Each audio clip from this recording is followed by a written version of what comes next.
안녕하세요. 50대 은퇴한 개발자 소신비영입니다. 이제는 은퇴했다고 말할 수 없게 되었네요. 4월 1일부터 이천에 있는 하이닉스에서 프로젝트를 하게 되었으니까요. 일단 프리랜서로 6개월 계약을 했기 때문에 올해 9월 30일까지 일하면 될 듯 합니다. 하이닉스는 약 10년 전에 웨이퍼 테스트 쪽 MES를 한 게 마지막인데요. 이번에는 패키지 테스트 쪽 MES를 개발하게 되었습니다. 요즘 경기가 너무 안 좋아서 매출이 줄다 보니 다시 일을 하게 되었어요. 아마도 대부분의 은퇴한 분들이 다시 직장을 찾거나 프리랜서로 일을 하고 있을 듯 합니다. 저는 주로 삼성 화성 사업장이나 기흥 사업장에서 일했기 때문에 경기도 화성에 거주하고 있습니다. 요즘은 대부분의 외주 개발자들이 삼성 기술동 옆에 있는 테라타워에서 일을 하고 있을 거예요. 저도 테라타워에서 약 1년 정도 개발을 했었거든요. 아무튼 지금은 이천 하이닉스까지 출퇴근하기가 힘들어서 원룸을 하나 구했습니다. 어쩌다 보니 주말 부부가 되어버렸습니다. NGM 소프트웨어와 오토픽, 위소프트까지 사업 다각화를 위해 노력했지만 경기와 내수가 죽으니 도저히 답이 없네요. 대기업이야 어떻게든 살아남겠지만 중소기업은 버티기가 너무나 힘든 시기입니다. 프리랜서로 일하기 시작한 지 2주가 지났습니다. 정말 10년 만에 이천에 내려갔는데요. 정말 많이 변했더라고요. SK 하이닉스라는 대기업이 버티고 있는 곳인데도 상가의 공실이 많은 걸 보면 이제 우리나라는 회생이 어려울 것 같은 느낌이 듭니다. 그렇다 보니 아직 일할 수 있을 때 더 많이 벌어놔야겠다는 생각이 들더라고요. 열심히 일해서 프로젝트가 연장될 수 있었으면 좋겠네요. 이건 일단 해봐야 알겠지만요. 그리고 MES가 아닌 EES 쪽은 프로젝트 기간이 3년이더라고요. MES 프로젝트가 끝나면 이쪽도 연락해 봐야겠습니다. 제가 올해부터 사업이 안 좋아졌기 때문에 1월에 잡코리아에 이력서를 올려놨었습니다. 한동안 연락이 없었기 때문에 이제 나이가 많아서 더 이상 개발자로 일하기가 힘든가 보다라고 생각하고 있었어요. 그런데 프로젝트에 들어가니 저보다 나이가 많은 개발자들이 많더라고요. 워라밸을 내려놓고 열심히만 일하면 아직 5년 이상은 더 개발자로 일할 수 있을 것 같습니다. 사실 40대에 은퇴한 게 너무 빠른 것 같기는 했습니다. 평일에 어딜 놀러 가더라도 제가 가장 어리더라고요. 나이가 있다 보니 주로 등산이나 꽃구경을 다니는지라 더 그랬을 것 같기는 하지만요. 오늘은 경기도에 있는 황구지천에 다녀왔습니다.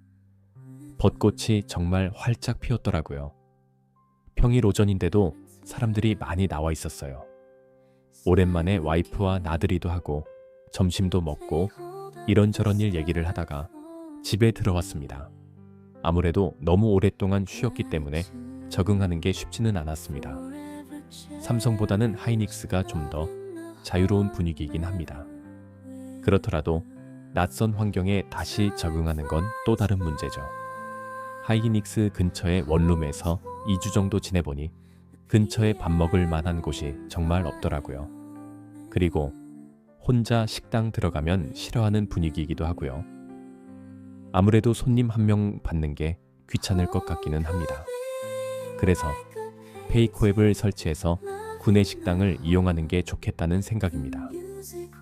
앞으로는 밖에서 밥을 사 먹기보다는 구내 식당을 적극적으로 이용해야겠어요. 10년 전에 같이 일했던 개발자들을 몇 분 만났습니다. 반갑게 알아봐줘서 고맙더라고요. 당시에 오과장이었는데 지금은 부장이 되었더라고요. 프리랜서라서 직급이 크게 의미는 없지만 그래도 중급과 고급 단가 차이가 있으니까요. 과장급은 중급이고 차장이나 부장은 고급이니 단가가 100에서 200 정도 차이가 날 겁니다. 이번에 프리랜서 개발자로 일하면서 알게 된 건데요. 중급 개발자는 약 700만 원 정도 받고 고급 개발자는 약 800만 원 정도 받더라고요. 저는 너무 오래 놀기도 했고 오랜만에 프로젝트에 들어가는 거라서 고급이지만 800만 원까지는 받지 못했습니다. 700에서 800만 원 사이 금액으로 계약했어요. 개발자로 살아온 거의 대부분의 시간을 정규직으로 있었다 보니 프리랜서 단가를 잘 모르고 있었던 것 같기도 합니다. 사실 다시 취업을 하게 되리라곤 생각을 못했기 때문에 관심이 없었던 게 맞는 것 같네요. 이렇게 한국 경제가 박살나고 망하게 될 줄 누가 알았겠어요. 외국의 과학 유튜브 채널에서 한국은 이제 끝났다라는 내용을 봤습니다. 외국 유튜버가 한국이 회복 불가능한 상태고 몇십 년 후에는 망하게 될 거라는 내용이었는데요. 요점은 출산율이더라고요. 지금은 실감이 나질 않지만 앞으로는 정말 심각해질 것 같아요. 아이 한 명이 4명의 노인을 부양해야 한다는군요. 가장 이상적인 시스템은 아이 3명 또는 4명이 노인 1명을 부양하는 거래요. 아이 1명이 노인 4명을 어떻게 부양하죠? 그때가 되면 국민연금도 고갈돼서 없고 인구 감소로 세금도 거둘 수 없다고 하더라고요. 정부가 돈이 없으니 지원도 없고 노인들은 더욱더 빈곤해질 거라고 예측하고 있었습니다. 당연히 국민연금도 없는데 재정도 약화되고 세금도 거치지 않으니 더 이상 줄 돈도 없을 거라고 합니다. 정말 걱정이 많아질 수밖에 없는 내용이었어요. 그 내용을 보니 마음을 다잡고 정말 열심히 돈을 벌고 모아야겠다는 생각이 들더라고요. 그리고 30년 후에는 대부분의 짐을 짊어져야 하는 젊은 세대들은 대탈출을 할 거라고 합니다. 진짜 그런 상황이 올 것 같은 느낌이 드니 눈앞이 깜깜하네요. 한국은 이미 망했다라는 영상의 마지막 내용은 더 우울하고 참담합니다. 한국은 이미 회복 불능이고 어떤 수를 쓰더라도 복구가 불가능하다는 것입니다. 그도 그럴 것이 이미 줄어든 세대의 인구를 늘릴 수 있는 방법은 없으니까요. 한 가지가 있다면 외국인들을 적극적으로 수용해서 그 세대를 늘리는 방법밖에 없겠더라고요.